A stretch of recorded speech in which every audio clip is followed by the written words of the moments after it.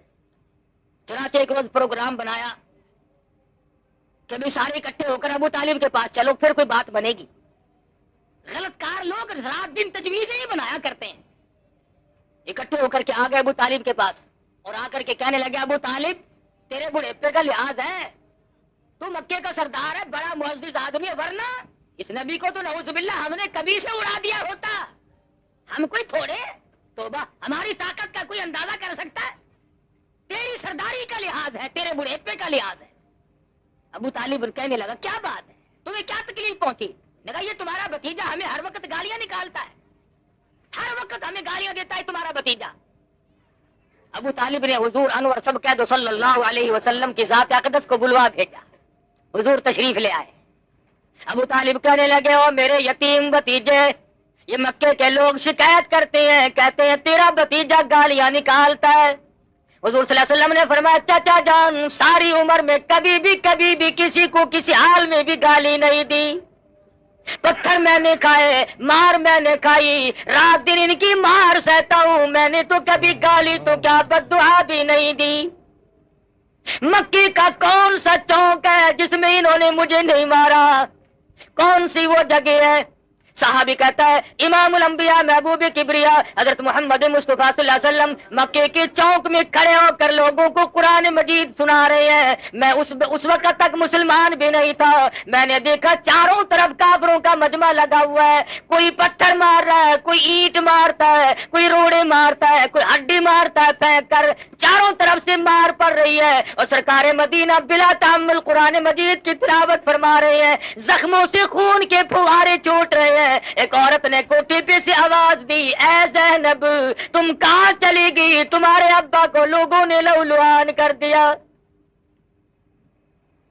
حضرت زینب اپنے گھر سے نکلی رضی اللہ تعالیٰ عنہ پانی کا پیالہ لے کر، زینب کی آنکھوں نے دیکھا سرکار مدینہ کا تمام جسم زخمی ہے، لہو میں کپڑے بھی تربتر ہیں، شرابور ہیں۔ بیٹی اپنے باپ کو لپٹ گئی، ابا جان گھر چلو، یہ لوگ کیوں مارتے ہیں؟ کیا وجہ ہے؟ مار کیوں پڑی؟ کیا ہوا؟ آپ تو کسی کا مال نہیں چھینتے، ادھار لے کر واپس کرتے ہو، محافظت کرتے ہو، سب کی عزت کرتے ہو، صلہ رحمی فرماتے ہو، آپ کو لوگ کیوں مارتے ہیں؟ فرمایا بیٹی تجھے معلوم نہیں، میں ان تمام لوگوں کو یہ کہتا ہوں ساری کائنات کا مالک وہ ایک خدا ہے، اس پر یہ برف دیوتا ہوتے ہیں، اس کی یہ وجہ ہے ان سب کے ناراض ہونے کی۔ میں خدا کا قرآن سناتا ہوں، اللہ کی توحید کا پیغام ان تک پہنچاتا ہوں۔ مورخین نے لکھا ہے حضرت زینب نے پانی کا پیالہ پیش کر دیا، سرکار مدینہ صلی اللہ علیہ وسلم نے منہ مبارک میں لے کر کلی جو کی تو منہ سے لہو آیا۔ وہ مار صحیح ہے کالی کملی والے نے، خدا کی قسم حضور فرماتے ہیں بخاری شریف میں حدیث موجود ہے کہ اللہ کی راہ میں جتنی میں نے مار کھائی اس زمین کے اوپر اس آسمان کے نیچے اتنی کسی نے مار نہیں کھائی۔ اور بلکہ ایک مقام پہ آتا ہے یوں فرمایا کہ اور تو اور رہے غیر تو غیر رہے، میری پیدائش کے وقت میں جس چچا نے مٹھائی بانٹی تھی، جس نے باندیا اور غلام آزاد کیے تھے، میرے بدن پہ میرے جسم پہ ایسی جگہ نہیں جہاں پہ سگے چچے کے ہاتھ کا پتھر نہ لگا۔ کوئی مذاق ہے؟